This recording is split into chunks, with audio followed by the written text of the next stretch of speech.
अस्सलाम वालेकुम। मैं डॉक्टर अंजुम, प्रिंसिपल शहीद मोहतरमा Benazir Bhutto medical college Lyari. Basically मैं गायनाकोलॉजिस्ट हूँ, इसके अलावा गायनी ऑन्कोलॉजिस्ट भी हूँ। होप कि आप लोग सब ठीक होंगे। आज हम एक दूसरे टॉपिक के साथ आपसे डिस्कस करेंगे जिसको हम कहते हैं पॉलीसिस्टिक ओवरी या फिर a kind of hormonal imbalance, यानी कि हार्मोन का अबनॉर्मल हो जाना किसी भी फीमेल में। ये क्या होती है, इसकी क्या ट्रीटमेंट है और इससे कैसे अवॉइड कर सकते हैं। पहली अच्छी बात तो ये है कि जो पॉलीसिस्टिक ओवरी है ये आपकी नॉर्मल बॉडी की में जो हार्मोन्स निकलते हैं, ये जो गुदूद से जो चीज़ें निकलती हैं जो हमारी बॉडी को या जिस्म को नॉर्मल फंक्शनलाइज करती हैं, जैसे माहवारी का होना, बच्चों की पैदाइश या इसी तरह के किसी भी सिस्टम को, उसमें कोई डिस्टर्बेंस की जो हो जाए, उस वजह से आपकी बॉडी की जो रोज़मर्रा या महीनावार जो इश्यूज़ होते हैं, या फिर जो औलाद का होना ना होना, या आपकी लगे कि आपकी बॉडी में सर्टेन चेंजेस हैं, उसमें आप किसी चीज़ को कैच करें कि वो चीज़ें नॉर्मल नहीं हैं। पॉलीसिस्टिक ओवरी किसी भी तरह से प्रेजेंट करता है। ये होता क्या है, ये एक जेनेटिक एबनॉर्मलिटी है। इसकी कोई एग्जैक्ट रीज़न नहीं है कि जी ये इस तरह इस वजह से हुआ, जेनेटिक एबनॉर्मलिटी है। इसकी रीज़न एक्यूट कॉज इडियोपैथिक है। मोस्टली ये फीमेलियल यानी कि फैमिली में रन करता है। हो सकता है कि किसी खाला को हो, किसी चाची को हो, मदर वालदा को हो, बहनों को हो, या फिर हो सकता है कि किसी को भी ना हो फैमिली में और आप डायग्नोज्ड हो as a polycystic ovary. So yes, ये डिज़ीज़ है मगर ये कोई ख़तरनाक बीमारी नहीं है। एक सिंपल हार्मोनल इम्बैलेंस है और अगर टाइमली ट्रीट किया जाए और टाइमली कैच कर लिया जाए तो इसकी इलाज बहुत मुमकिन है। इसको कैसे पता चलेगा कि जी आपको पॉलीसिस्टिक ओवरी है? कुछ लोग प्रेजेंट करते हैं मेंसेस की प्रॉब्लम के साथ। पहली बात तो ये है कि किन लोगों में ये किसी भी लड़की को आफ्टर रिप्रोडक्टिव एज यानी कि माहवारी शुरू होने के बाद से, जो औरत, ज़रूरी नहीं है तो कि बच्चियों में है, ये उन औरतों में भी हो सकता है, 40-45 ईयर तक भी ये चीज़ होती है। यानी कि रिप्रोडक्टिव एज में किसी भी औरत को जब वो उस उम्र में जब तक माहवारी शुरू हो और उसके बाद तक जब वो बच्चा पैदा कर सकती हो, उसमें किसी भी ड्यूरेशन में हो सकता है। हम कैसे प्रेजेंट करेंगे? कुछ लोगों को ये मेंसेस की एबनॉर्मलिटी के साथ होता है, कुछ को हो सकता है कि मेंसेस बिल्कुल नॉर्मल हो, उनको बच्चा ना हो रहा हो, या कुछ को उनके बॉडी में सर्टेन चेंजेस होती हैं जैसे कि बाल गिरना, वज़न का बढ़ जाना, या फिर जिस्म पे बाल ज़्यादा आ जाना, या स्किन थिकनेस, या फिर उनको लगता है कि जी पिंपल्स आ रहे हैं, दाने आ रहे हैं, स्किन मेरी ख़राब हो रही है और मेरी स्किन पे बाल भी आ रहे हैं और बॉडी पे बालों की एबनॉर्मल ग्रोथ, वेट, हालांकि उनकी मेंसेस बिल्कुल सही है। और जब आपने टेस्ट किया तो हो सकता है कि जी अल्ट्रासाउंड पे एबनॉर्मल आए, या उनके जो ब्लड टेस्ट हैं उसमें हार्मोन की एबनॉर्मलिटी की वजह से हमें पता चले कि इसको पॉलीसिस्टिक ओवरी है। मेंसेस का एबनॉर्मल होना बहुत नॉर्मल सी बात है और बहुत दफ़ा सिंपल स्ट्रेस लेने से या नींद का ना पूरा होने से या ओवर एग्जॉस्टेड होने से भी आपकी 1-2 साइकिल्स एबनॉर्मल हो सकती हैं। तो इसका मतलब ये नहीं कि हर वो पेशेंट जिसकी एक साइकिल एबनॉर्मल हो गया उसको पीसी हो गया, या एक साइकिल कम आए माहवारी तो पीसी हो गया। No, it's not like that. ना ये मैं कहूँगी कि हर वो औरत जो ओवरवेट है, जिसका वज़न ज़्यादा है, वो पॉलीसिस्टिक ओवरी की पेशेंट है, ऐसा भी नहीं है। सो एक चीज़ के होने से हम किसी पेशेंट को लेबल नहीं करेंगे। इसमें एक मिनिमम भी 2 क्राइटेरिया पूरा होने चाहिए जो मैंने आपको बताए, तो हमें होगा कि जी पेशेंट को पॉलीसिस्टिक ओवरी है। और जैसे मैंने आपको कहा कि सबसे अच्छी बात यह है कि इसकी ट्रीटमेंट मौजूद है। कुछ चीज़ें आप डाइट को मॉडिफाई करें, हमने वज़न को आपने मैनेज करना है, अपनी ग़िज़ा को प्रॉपर रखना है, तो इस चीज़ से हम बच सकते हैं।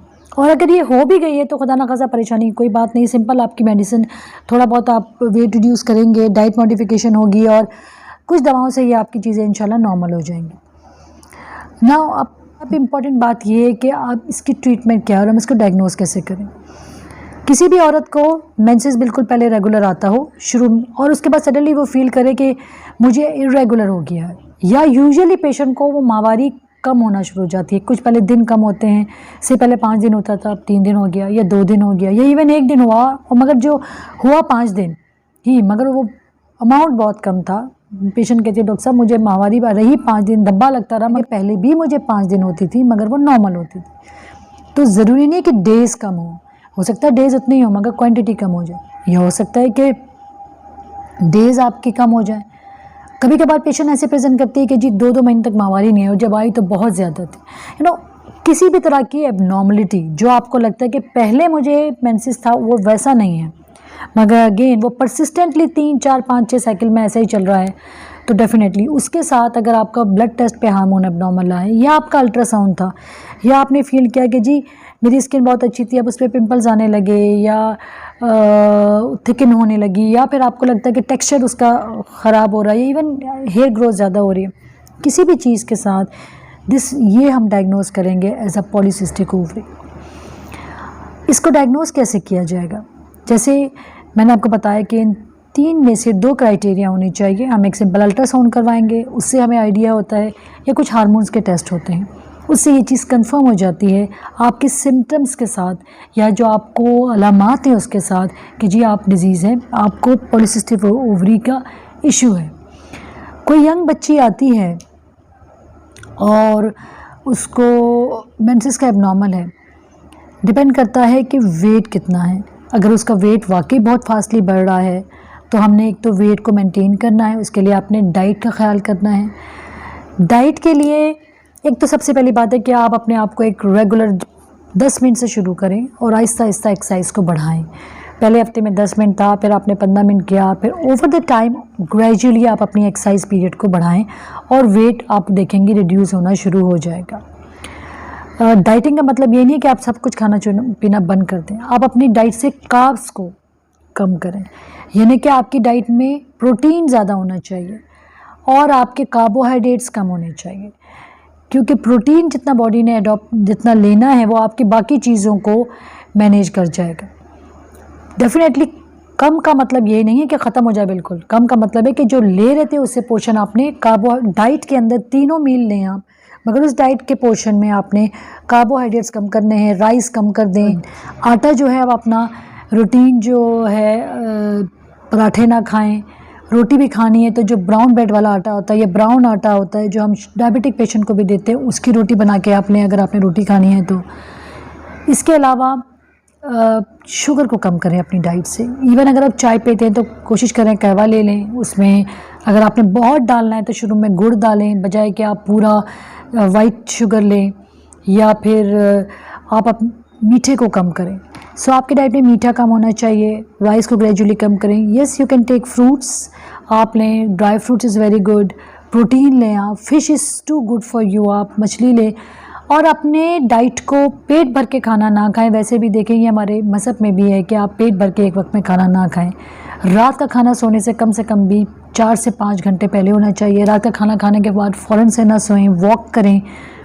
इस तरह आपकी डाइट मैनेज होगी और उसके साथ डेफिनेटली जैसे मैंने आपसे कहा कि you should have start with regular walk और एक्सरसाइज शुरू करें।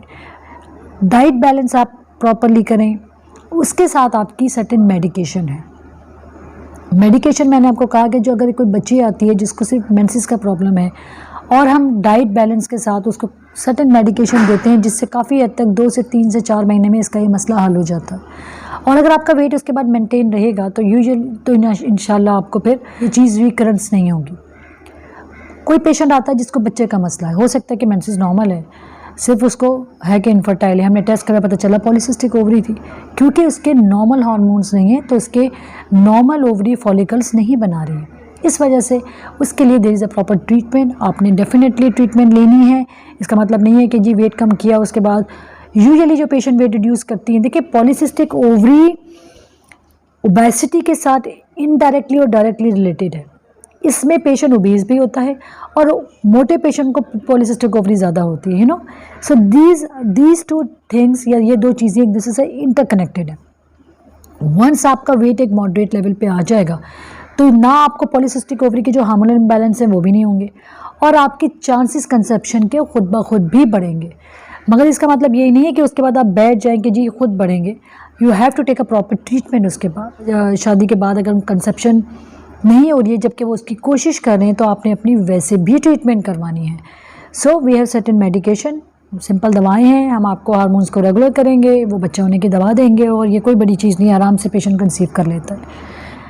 बहुत सारे लोग जो अगर टाइम पे ट्रीट नहीं हुए और अगर उनको हार्मोनल इम्बैलेंस रहा तो वो नेगेटिव इफेक्ट करते हैं और आपकी बच्चेदानी पे, और खुदा ना खासा आगे जाके अगर वो हाइपरप्लेजिया होता है या नेगेटिव इफेक्ट होता है तो अल्लाह ना करे कुछ लॉन्ग टर्म में जाके पेशेंट को कैंसर की तरफ भी ले जा सकता है, या even pre cancerous condition, cancer से पहले वाली स्टेज पे बच्चेदानी को लेके जा सकता है। ओबेसिटी डेफिनेटली होगी, वज़न बढ़ेगा, पेशेंट इनडायरेक्टली इफेक्ट होगा। लॉन्ग टर्म पेशेंट को टाइप 2 डायबिटीज़ यानी कि शुगर भी हो सकती है, ब्लड प्रेशर का पेशेंट हो सकता है, कोलेस्ट्रॉल बढ़ सकता है, और मोर इम्पॉर्टेंटली ऐसे पेशेंट डिप्रेशन के बड़े पेशेंट के मरीज़ हो जाते हैं।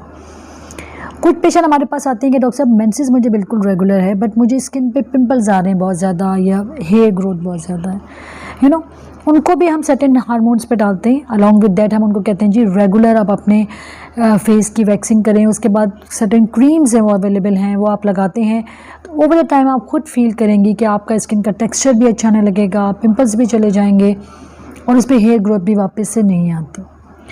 सो इम्पॉर्टेंट बात यह है कि पॉलीसिस्टिक ओवरी परेशानी वाली कोई बात नहीं है, ये एक सिंपल सी डिजीज़ है जो हार्मोनल इम्बैलेंस की वजह से होती है। उसमें 50% आप अपने खुद डॉक्टर हैं, क्योंकि अगर आपकी अच्छी डाइट मॉडिफिकेशन हो गई, आपने वेट अच्छा रिड्यूस कर लिया with the help of doctor. Weight reduction का मतलब ये नहीं कि बिल्कुल ही पेशेंट खाना पीना छोड़ दे। मैंने आपसे कहा एक बैलेंस डाइट होनी चाहिए जिसमें प्रोटीन भी हो, लो कार्ब्स हों, और डेफिनेटली उसके साथ आप फ्रूट्स लें, ड्राई फ्रूट लें, गुड अच्छी तरह से अपने आप को हाइड्रेट करें, और रेगुलर मॉडरेट एक्सरसाइजेस करें या वॉक कर लें, and then along with the medical treatment it hardly will take 3 to 4 month के आपका इस मसला हल हो जाएगा, और उसके बाद आपको लॉन्ग टर्म किसी हार्मोन्स की ज़रूरत नहीं पड़ती।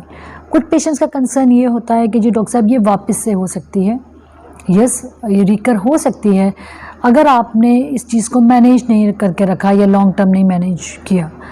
और मगर गुड अच्छी बात यह है कि अगर आप अपने वेट को मेंटेन करते हैं, अपनी डाइट को मेंटेन करते हैं, इस डाइट के साथ बहुत सारी मिसकंसेप्शन है कि इस वजह से ये हो जाता है, उस वजह से ये हो जाता है। दैट्स अ सिंपल थिंग कि जी जेनेटिक एबनॉर्मलिटी है, किसी को भी हो सकती है, और लाइफस्टाइल मॉडिफिकेशन के साथ और गुड ट्रीटमेंट के साथ इसकी ट्रीटमेंट अवेलेबल है।